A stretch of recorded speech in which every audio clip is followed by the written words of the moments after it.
Thank you, Earl. Thank you, Stanley. Thank you, Tim.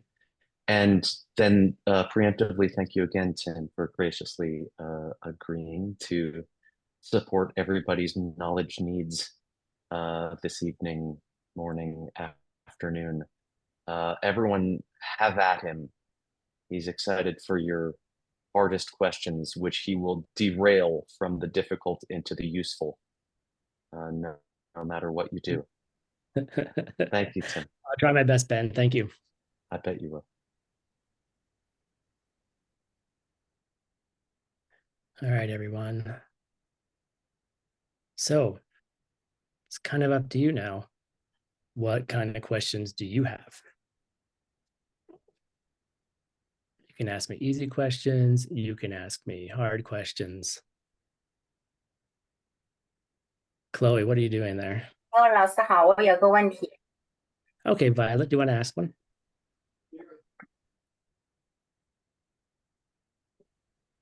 可以说吗？老师，我想请问一下，就是在哈塔瑜伽老师的教授里面，包括瑜伽经的教授里面，格西老师都说瑜伽是触碰金刚世界的快速道，但是为什么在 DCI 阶7阶触碰金刚世界的主题里，在他的4项日常练习里面，老师没有说瑜伽？谢谢。Okay. So in the Hatha Yoga Pradipika and the Yoga Sutra, the teaching of those two courses, the teacher said the yoga is a fast way to touch the diamond world, but why he didn't mention the yoga in DCI? 陆老师，我表达清楚了吗？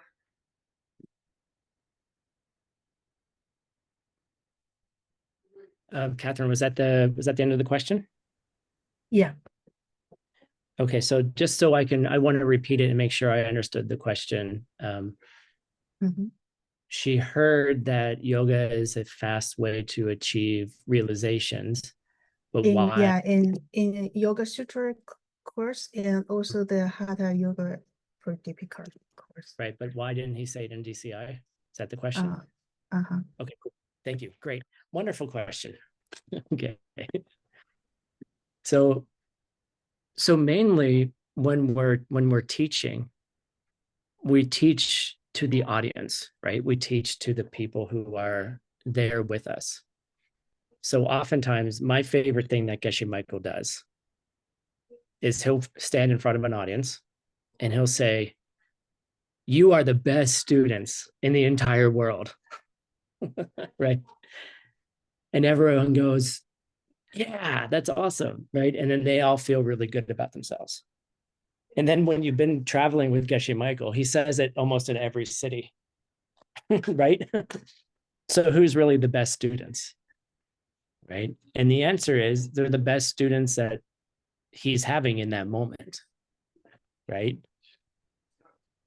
And so oftentimes teachers will give different techniques that are appropriate for the students.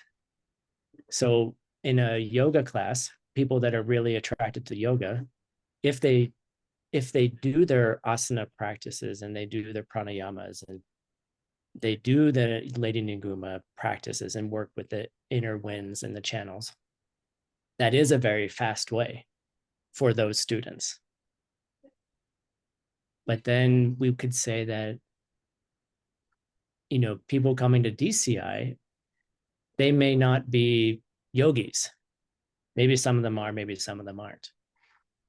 So there's many methods that can speed things up. So maybe he's giving a skillful answer in one class and then a skillful answer in another class based on the needs of the student. So which one is it? Is yoga the fastest way? Is DCI the fastest way? Is Diamond Way the fastest way? I don't know. Maybe all of them, maybe none of them. That's all I can say about that, I think.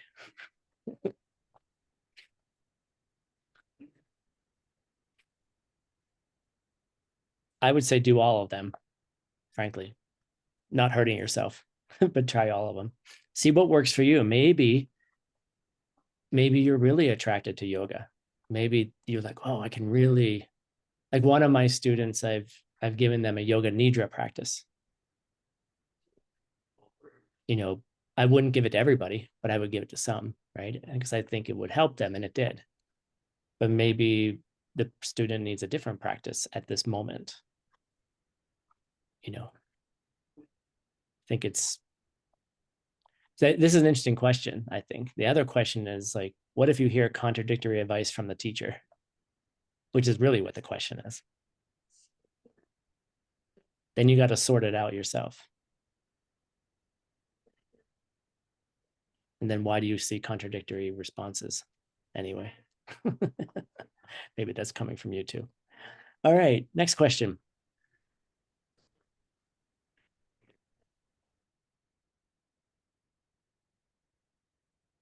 Get out your notebooks, get them ready.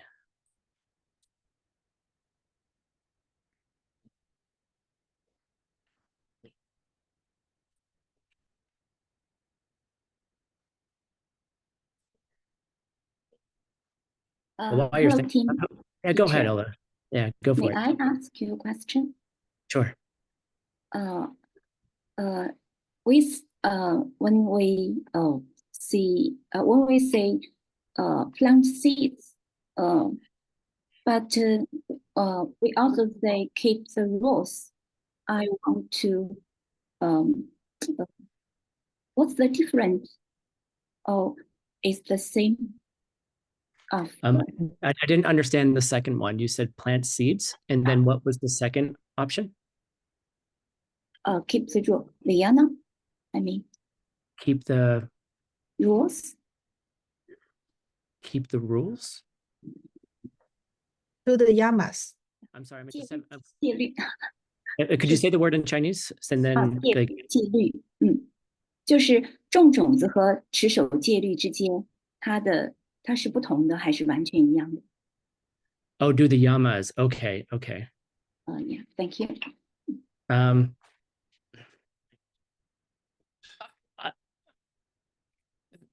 Yes, they're kind of, I would say they're similar. They're just different perspectives, right? I think, plant good seeds, or, the yamas and the niyamas, right? The things we're supposed to start doing and the things we're supposed to stop doing, right? So stopping, like starting things, like doing things to plant seeds, and then stopping things that you don't want to plant those seeds. So it's kind of giving you guidance on your own, what's going on in your behavior, right? Because we're always planting seeds, whether they're good or bad seeds. We're always in the constant action of the seeds there, the seed ripens, right? Like there's a flow of seeds ripening, and then there's a flow of seeds being planted. So when you get different kinds of rules, right, or ethics or morality or guidance on what seeds to plant, right, we're just basically saying these particular seeds, these particular actions you should stop, and these particular actions you should start. So the yamas, right, we should not be doing them. These are things we shouldn't do. And then the things that we should start doing, right? And so by not killing, for example, you're getting the seeds for protecting life, right? If you're not lying, then you're getting seeds for honesty and cooperation and people getting along with each other, for example, right? So it's more of a guidance than anything else. Seeds are just the things that we say, think, and do. We're putting the seeds in, and then this is which seeds are you putting into the ground? And that's what the yamas and the niyamas would be. Good question. Really good question. All right, next question.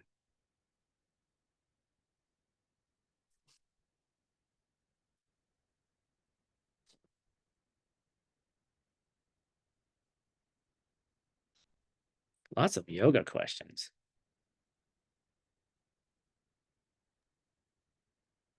老师好，我想请问一个问题 Go for it. Yeah.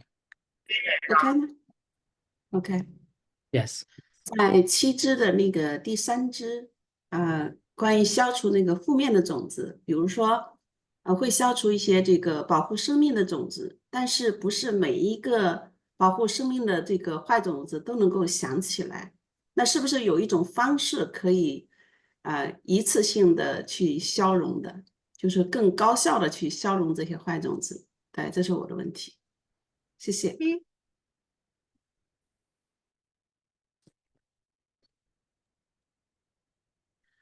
就是我们那个第三，我就是冥想的那个七支冥想，七支供，就是第 Okay, cool. 就是第 So 三支忏悔，忏悔那一支。is there anyone here who can translate that for us, please? 就是我们通常做的是一件一件的去消融嘛，那有没有一种可能性，就是更高效的去消融这些坏种子？就是在忏悔这个，OK。All right. So this question, can you hear? Yes. This question is about when we're doing the 7 steps pre-elimination before doing the meditation, right? There are 7 steps. And the third one is how to say it? The third one is to regret what we've done. Mhm. Uh-huh. So for example, like you regret for the seeds that you do not protect life. That's just an example. But my question is, what if because we will do it one by one, right? The bad seeds. So is there any method which is more effective that we can do it all the time, like do it old ones, the old bad seeds ones, because sometimes we don't really remember those bad seeds one by one. So is there any more efficient way that we can do it old ones?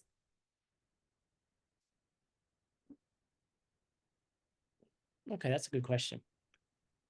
So just if people didn't go to the English channel, the question is there a faster way to purify bad seeds instead of purifying them one by one? Is there a way that maybe you can group them together, or can you figure out like how to make it faster or how to clean up everything?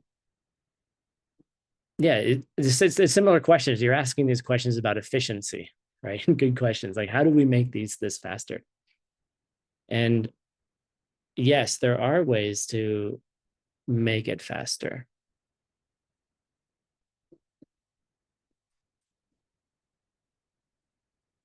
So what I'd like to do, like there's 6 main mental afflictions, negative emotions, and I think 20 secondary ones. And so I think if you can figure out what are those 6. Let me make sure I got these all correct here. Let me just look this up here. Make sure I don't screw it up. This is in what course? Let's see, it's in the 10th course, I think. Where is it? So I just want to get this list correct.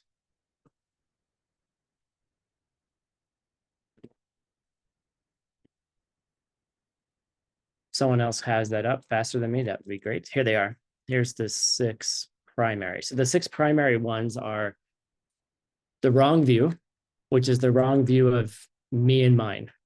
Right? It's called the view of destruction, but it's grasping to a person and grasping to your parts. The extreme views where you think that either nothing exists or because everything exists, that things are unchanging, that things like cause and effect don't exist. Like, so if you do one action, you don't have to see the result. This is not the answer. Let me go backwards again. I'm giving you the 6 wrong views. Let me go back a little bit further. The 6 main categories are, sorry about that, guys. Liking things with wrong view, right? Desire, thinking that things that you want are out there on their own, and you would do something to hurt somebody to get them. The second thing is disliking things with wrong view, meaning you want to push things away that you don't want. There's pride. There's ignorance itself, tesom, doubt, and then wrong views. Okay. So you could, why am I saying this? So you could work on a single seed, right? Or if you saw those seeds as groups of things, you could work on it together, like pride. What kinds of things do you do that would fall under the category of pride? Or what kinds of things do you do that fall under the category of liking things with wrong view? Because if you got rid of all your pride, then anything that looks like pride at all would never arise in your life.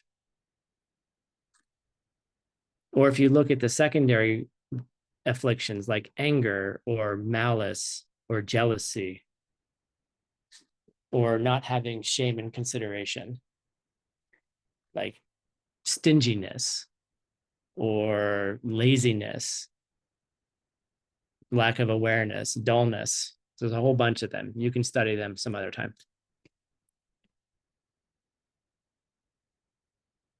If you put those in those categories, then you can figure out how to, thank you, Francisco, you can purify them more quickly. If you want to purify everything really fast, work on the root mental affliction, wrong view, right? Ignorance itself. Understanding that nothing is not coming from how you treated others in the past. If you cut that out, you can cut out all your negative emotions as a group, right? Cut out all your ignorance, then you won't have any more ignorance eventually.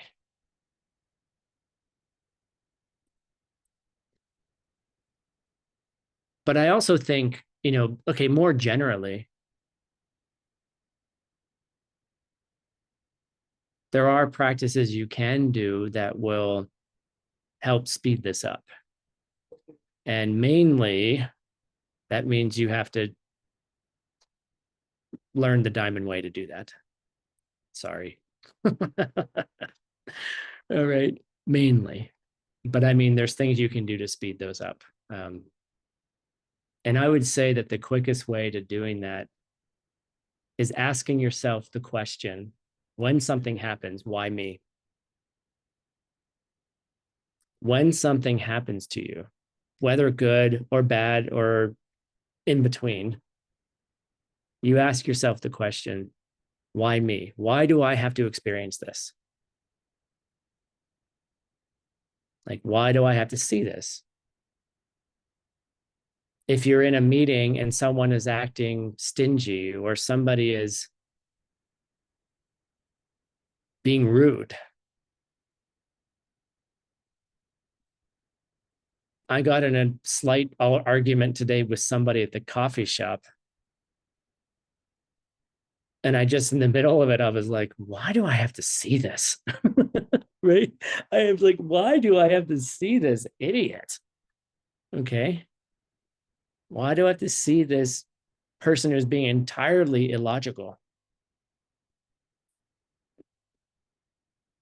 And I was like, huh. And I just stopped. I was like, oh, it must be coming from a past seed. Then I stopped the irritation. Then I stopped the anger. Then I stopped saying things I shouldn't say. Right? If you simple practice, why me? We should have a t-shirt. Like, why me? You should set an alarm on your phone that just pops up and says, why me? Like, whatever it is in your language. Right? And you can stop in that moment and look around and be like, wow, this is really beautiful. I want to show you guys, like, let me turn this off here. Let me show you how beautiful this is. So then the question you have is, like, why this, right? Look how beautiful that is, right? Why do I get to look out this window? Like watching the sunset here in beautiful Sedona, Arizona. Like, why do you get to see that right now? You see? You know, why do you get to see such beauty? So in a way, that is a purification too, because then you're not being stupid about wasting the good seed of beauty that you see in the world. Don't waste the good seed that's a ripening. Put it back in. Be like, oh, why do I see this? Oh, because I probably provided beautiful things to people in the past. Now, of course, you might have looked at that and thought it was dumb, right? You're like, oh, that's not anything like Las Montañas de Chile. Those are amazing, right? The mountains of Chile are extraordinary. So maybe Irivor is like, yeah, that's whatever, Tim, but my mountains are amazing, you know? Or you look at it and you don't see beauty, you're jealous. I mean, maybe you were jealous when you saw that. You were like, oh, why does Tim get to see that? But I don't get to see that. You know, I don't know. Whatever emotion you had, it doesn't matter. What matters is you ask why. And then you start power charging those seeds. All right. So Maria had a question back here I want to go back to.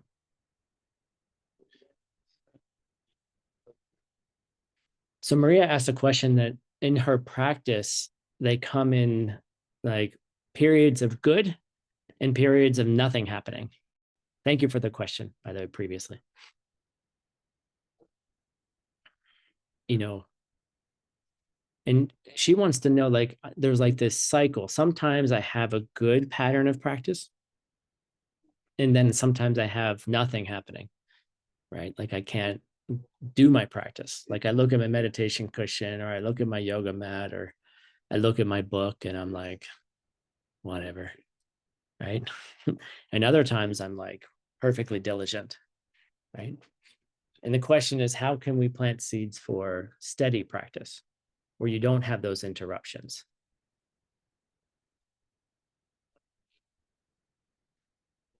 I would ask a different question.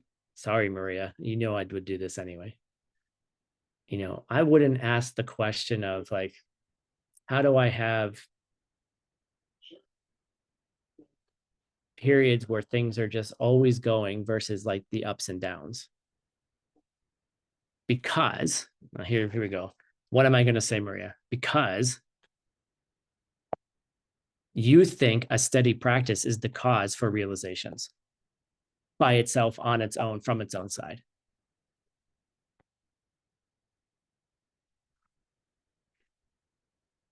If you think that having a steady practice is going to be the cause to have realizations from its own side, then it doesn't matter.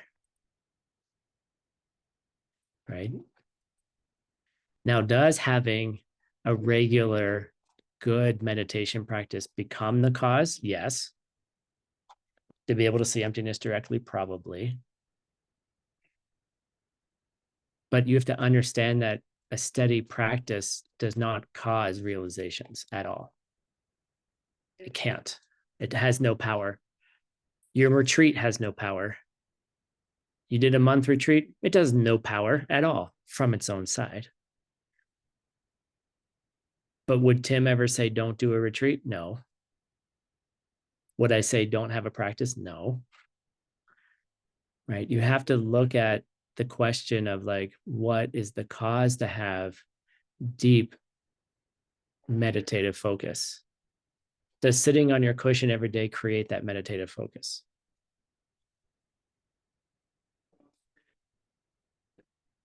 No, it doesn't. Correct. Right? Well, the reason why, Jane, we ask you to do a study practice is to get you into a habit of doing it. But in order to really go deep in, if you're able to go deep in a meditation practice and you haven't planted the seeds for it, it's because you had old seeds before that you didn't even know you had. So the main causes, the primary causes, let's say, in order to have deep realizations in meditation, to be able to focus, okay, what do you have to do that? Because that's what you're really asking. Like, how do you get those? And I would say a couple things. One is, you need someone who can guide you. Like, you need someone who can do that for you. Like, someone who can see more about you than you can see about yourself. So you need that guidance, and you need to, and then part of that is also to serve that person. Like, and I don't mean this in like a cult way or in a, like, you have to do this kind of way or in some kind of obsessive way. But if that person arises as someone who can help you, why wouldn't you help them to be able to continue to help other people? Right? Like, your service could look like what Marina does. She comes out of retreat and she's like, I want to be the host again and give me the powers, right? She wants to keep serving, right?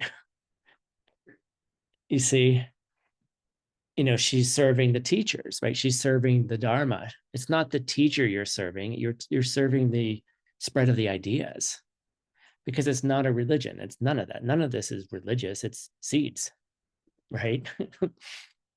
Right? You're planting seeds to have more of what you want. If your teacher is a teacher, help them teach, right? Serve their mission.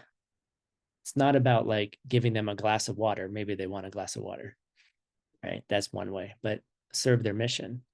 Secondly is like, serve other people, serve the needy, serve people who, like, this is why I love this idea of seeds. Like, it helps us to get into a mindset of civic responsibility. It's my new words.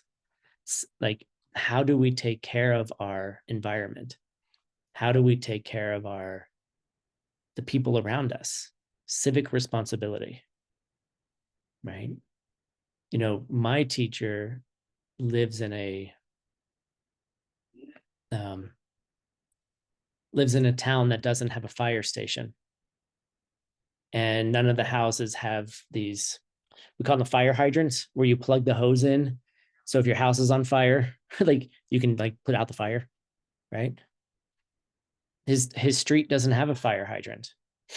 So as part of his civic responsibility to take care of everybody, because we live in a town that's prone to big fires, he put and paid for a fire hydrant on his street, right? He dug a well to get the water to go to the fire hydrant so that there could be water in case of a fire. Hopefully there never will be one, right? Civic responsibility, take care of those people who are in need or in the future might need it, like put a fire hydrant in on your street, right? Another big seed to plant is study, right? Keep studying. Like, come to class, and just keep hearing these ideas over and over again, right? You want to keep hearing them because the way that we see things is we see things as out there by itself. So you need someone to keep reminding you, where is it coming from? Why me? Right? You need someone to be like, bam, like, stop it, right? Like, it's why me? Like, why isn't I seeing that? What else do you need? Like, you need a steady practice. Like, you need to be practicing. You need to be meditating. You need to be doing yoga or any kind of movement practice. You need to be taking care of you as well. Take care of your mind, take care of your body, and take care of your emotions, right? Take care of all of those things. So in a lot of ways, yes, I am saying have a steady practice. But the seeds for having a steady practice are not the seeds that create the realizations. Because you can have a steady practice of meditation and be in subtle dullness and stuck there forever. And you just think you're meditating. No, you're just stuck in good feelings, right? But you have to have someone who can tell you that you're in subtle dullness. You're actually having good meditation. You're just not having good enough meditation. Okay. So you kind of need all of those things together. Like, get a teacher, get a mentor, take care of their mission to spread the ideas, do your own practices, take care of other people, right? Ask the question, why me, all the time. Why you're having a shitty meditation? Because you disturb the minds of other people, period.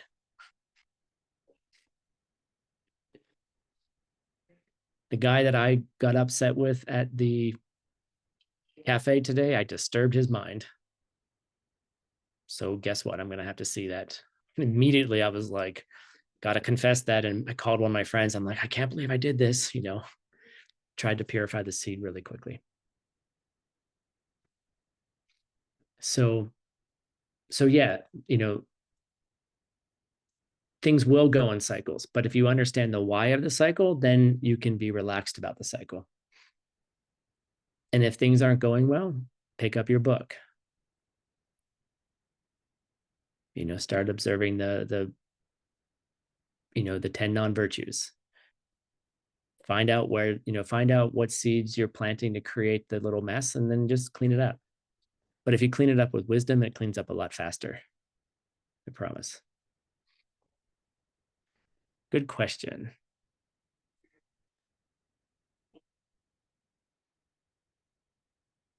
Let's see here.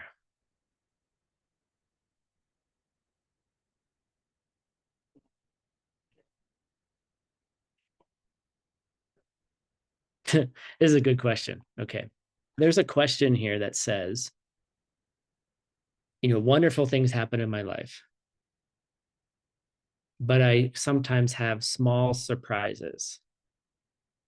Small things, good things happen. Like, I'm driving down the street and all of a sudden all the lights are green, right?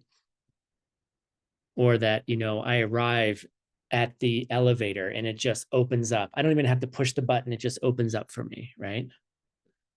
You have these kind of cool things happen. And the question is, am I wasting my good seeds when those things happen? Right? Like, the famous example is the guy driving, one of Geshe Michael's students, driving around New York. I've actually done this myself, so this is why I can talk about it. Driving around New York, and all of a sudden you find that I used to drive in Philadelphia where I lived, and very rarely you found a parking space outside your house. Like, maybe 1 in 100 times you found a parking space out in front of your house. Like 1 in 50 times you find it on your street. And the rest of the time you're off in, shish kebab, whatever, right? You're off wherever, So I had this technique is I would just drive by my house, and then I would, if I didn't find the space, I would turn left and then go, I knew exactly where I could park, which was 10-minute walk away. So I had this thing where all of a sudden there was a space outside my house, like right there. like literally get out of the car and I just get to walk up the stairs, right? And then I'm like, well, if I take this parking space, am I wasting a good seed? Should I save it for later? Right? Good question, right? It's not really that big a deal if I have to walk 10 minutes. Maybe I should give that parking spot to the person behind me, right? And I should let them have that parking space. So then I could replant that seed and make it a much bigger result. Okay. So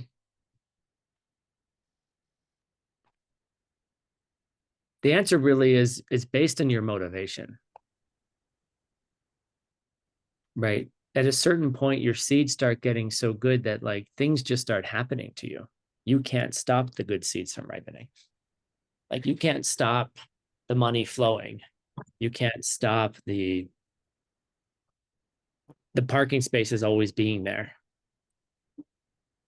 right? But the way I would look at it is, hey, let's make you quiet. There you go.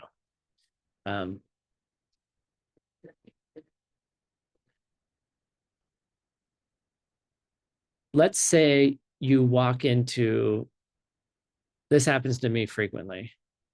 I go to my favorite coffee shop, I walk in, and they have one muffin left.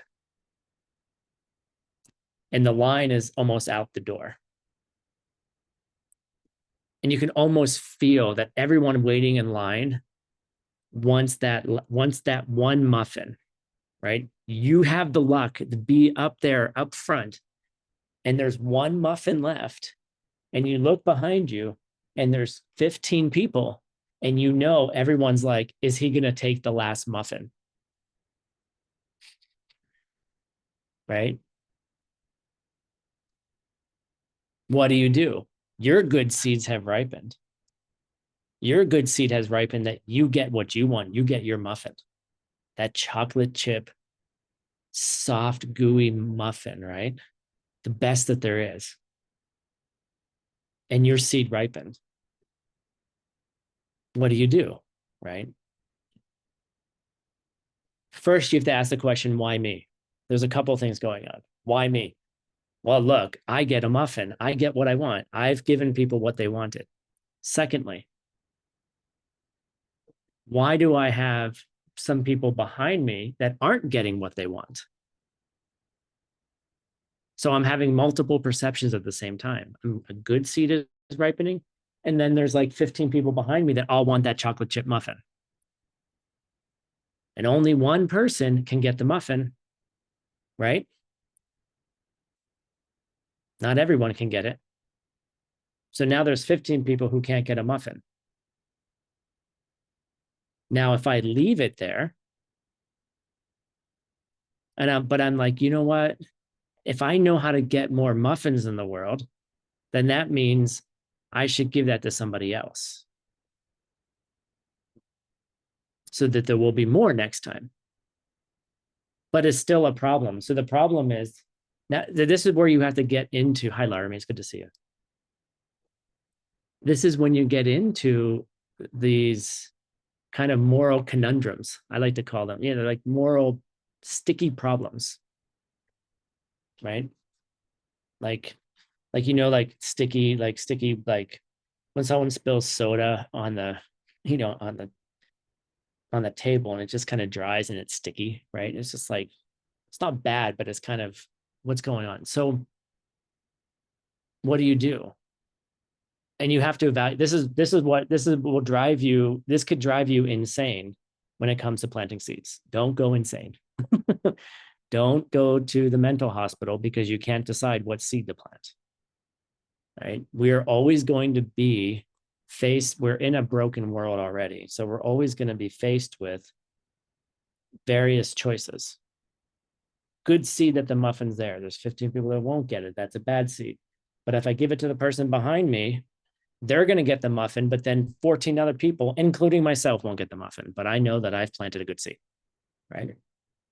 So, but there's always a way around. There's always a third option, right?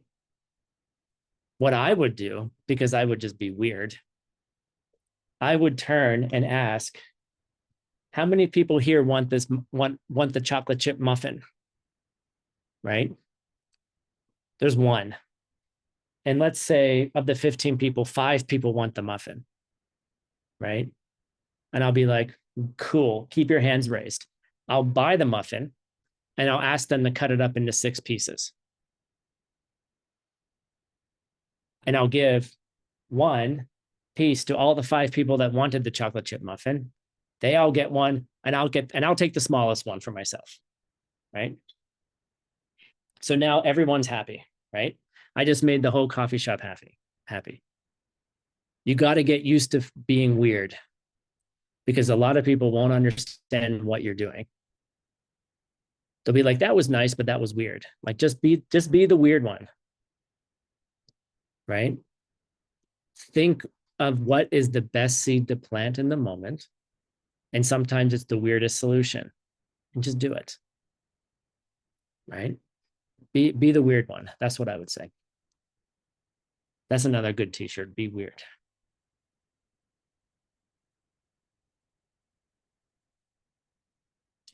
All right, next question.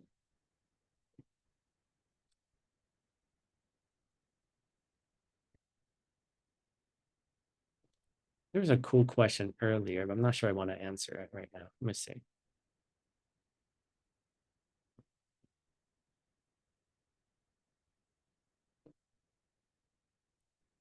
Marina, ask me this question later. The answer to your question is the Buddha does have a cause. So that's the short answer. All Buddhas have a cause. To become a Buddha has a cause, and there's no causeless Buddha. And you can meditate on that. All right. Next question.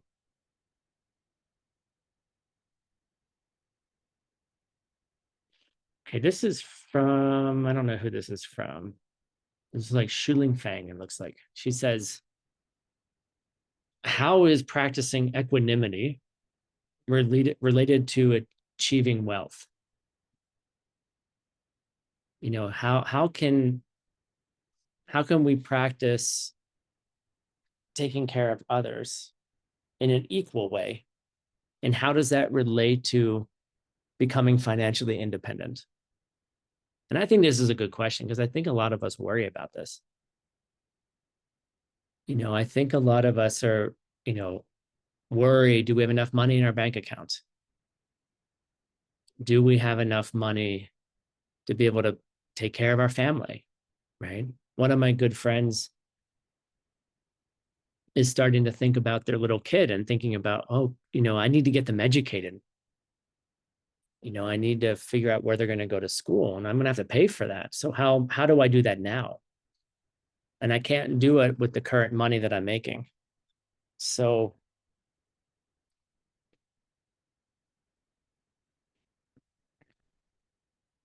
you know, and then how does treating others with equanimity relate to wealth? And I think that's a good question.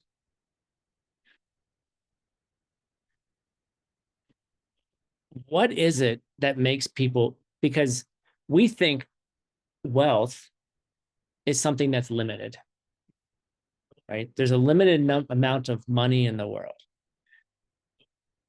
Like there's rich people, and then there's like middle class people, and then there's poor people.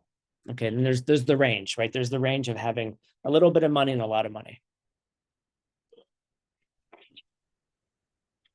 So, and so we think that money is a limited resource. So I need to do things to fight for that money so I can feed my family, right? Like if there's a field of corn, right? There's only enough corn in the field to feed 5 families this year. Yet there's 10 families living in the neighborhood, right? Who's going to have enough food, right? So then people will start fighting for it. They might fight each other, or maybe in the middle of the night, someone steals some corn. I don't know. And it's the same thing with money, right? We do things, we keep money to protect it because we don't think there's enough of it.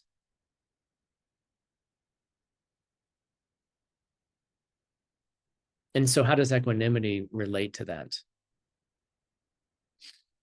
So what is it that makes all of us equal?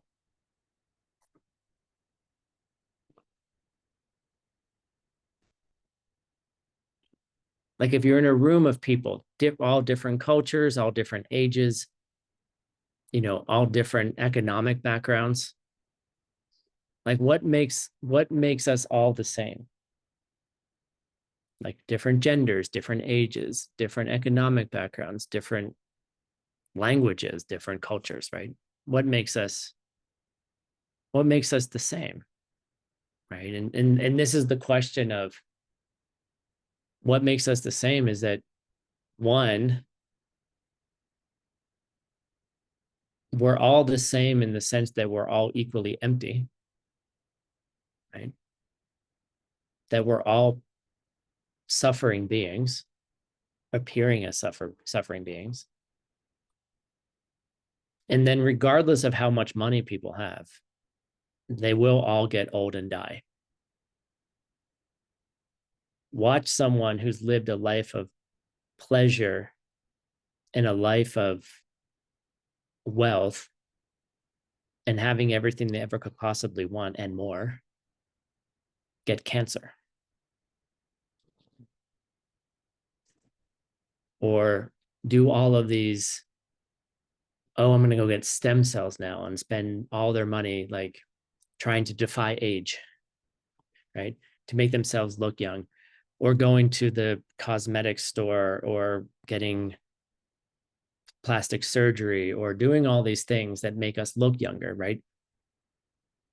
But in the end of the day, they're all getting old and dying. Okay.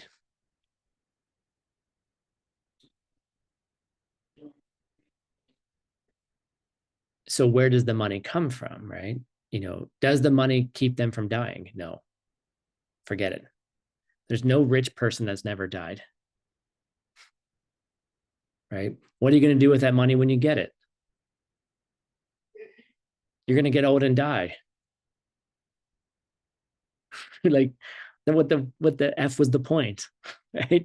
You put all this effort into making money, and then you just, you know, like my dad, he, you know, he was 2 years from retirement, incredibly healthy, made a good salary, good life. And 2 months before he was supposed to retire, he got cancer, right?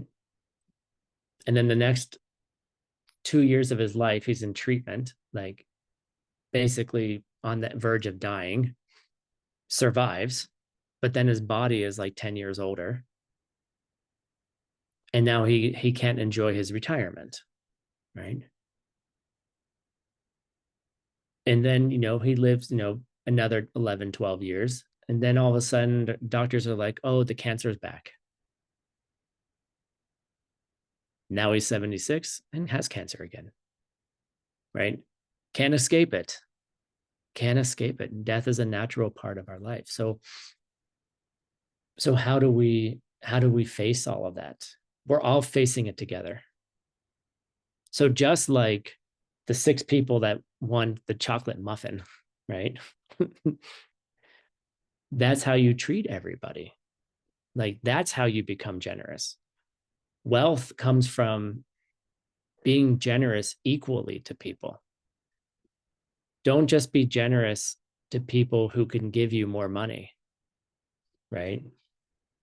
Be generous to the people that can't do anything for you,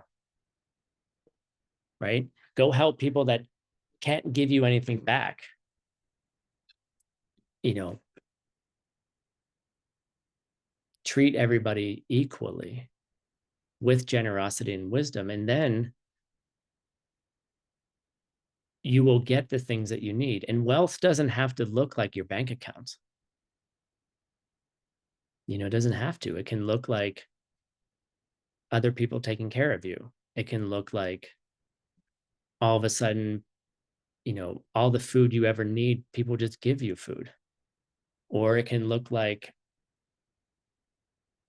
a lot of things. You can look for financial abundance in the world around you, and you realize you probably have a lot more than you think you have. And focusing on that, like being happy with the things you already have. Because at the end of the day, the amount of money you have, you can't take it with you. Tomorrow morning, you could not wake up and then your bank account's full and you're 6 feet under the ground. Sorry. You know, but if you have a different view in mind, then any wealth you get and you're using it for other people will create more wealth automatically. Like, what would happen if you did win the lottery? What would you do with the money? What would you do? What would you do if you got a job that paid you ridiculous amounts of money? Sure, you would take care of yourself, but immediately you need to ask the question, why me? If you want more of that, the way to ensure that you don't get more is don't be generous. You just blew out all your generosity seeds. You win the lottery. This is why a lot of people who win the lottery end up in complete debt and never have any money. Because they just start thinking of themselves. Okay, that's enough of that. Let's see here.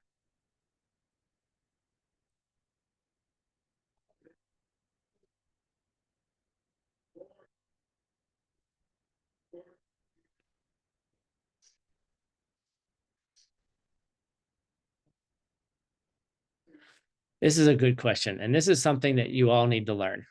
Okay.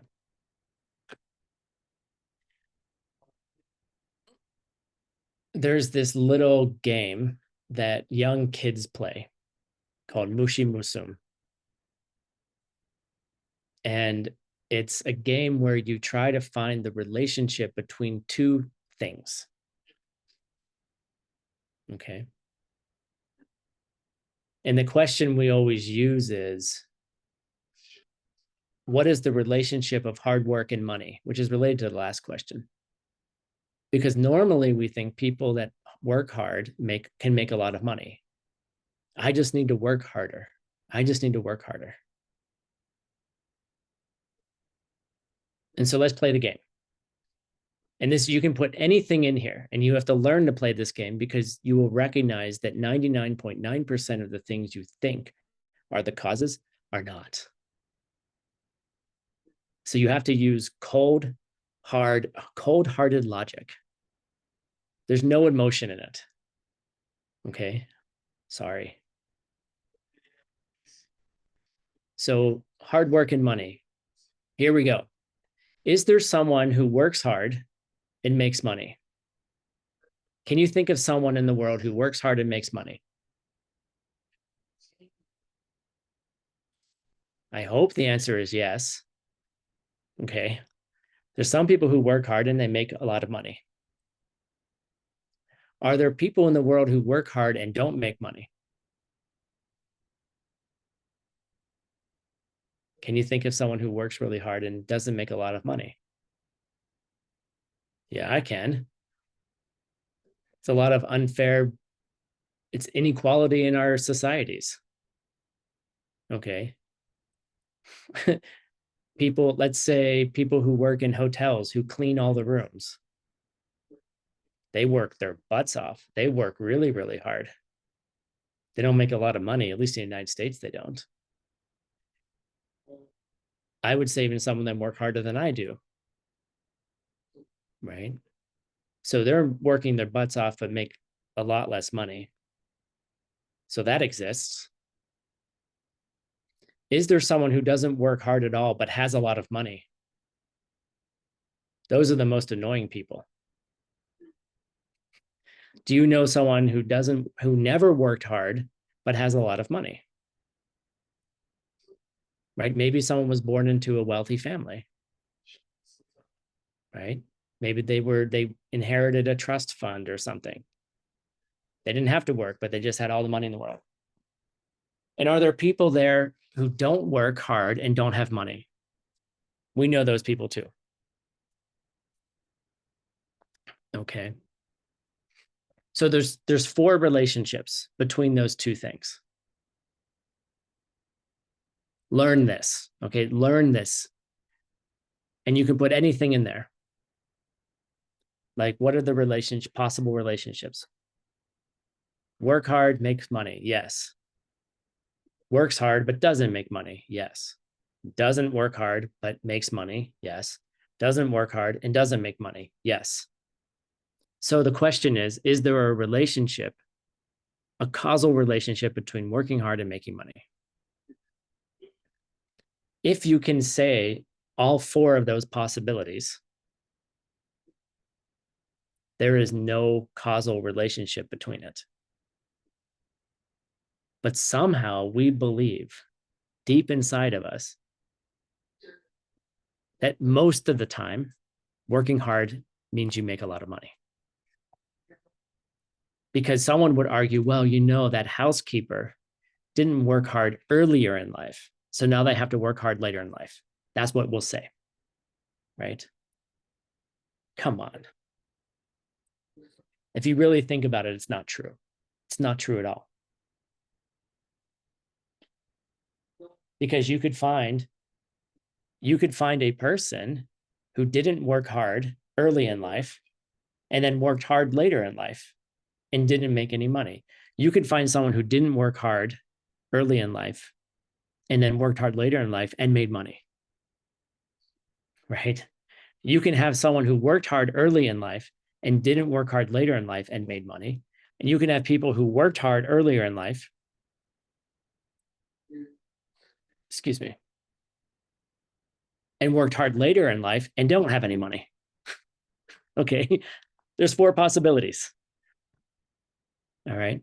And if you can create that logic for yourself, then you know that there's no relationship between the 2.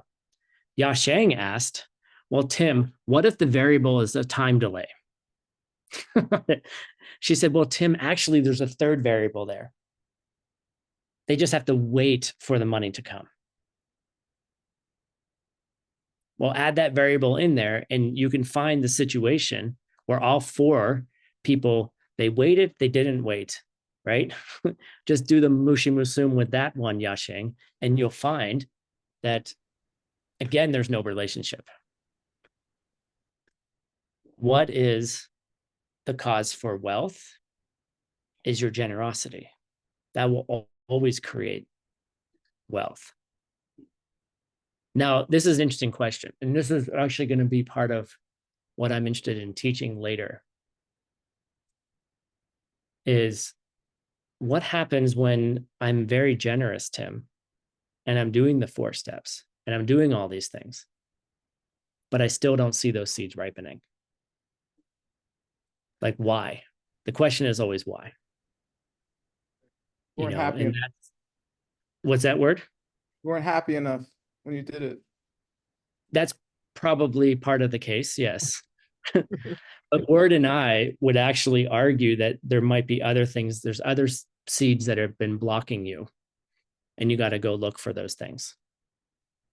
And stay tuned for Word and Tim's upcoming retreats. Really? Tell us Really? more. We're planning something in the background, so we'll let you know about that soon. Awesome. It was actually a really cool transition when I saw you pop in, Word. I'm like, yes, I can transition here. Thank you all for asking such wonderfully beautiful questions. Just keep practicing, like just keep coming to class. Tus sam gom. Just keep listening, just keep listening, just keep listening. And eventually it makes sense. So stick around. Word Smith will be teaching you some Tibetan. And I hope you all have a wonderful day. Thank you all very much. Bye, Tim. Thanks. Bye, Word.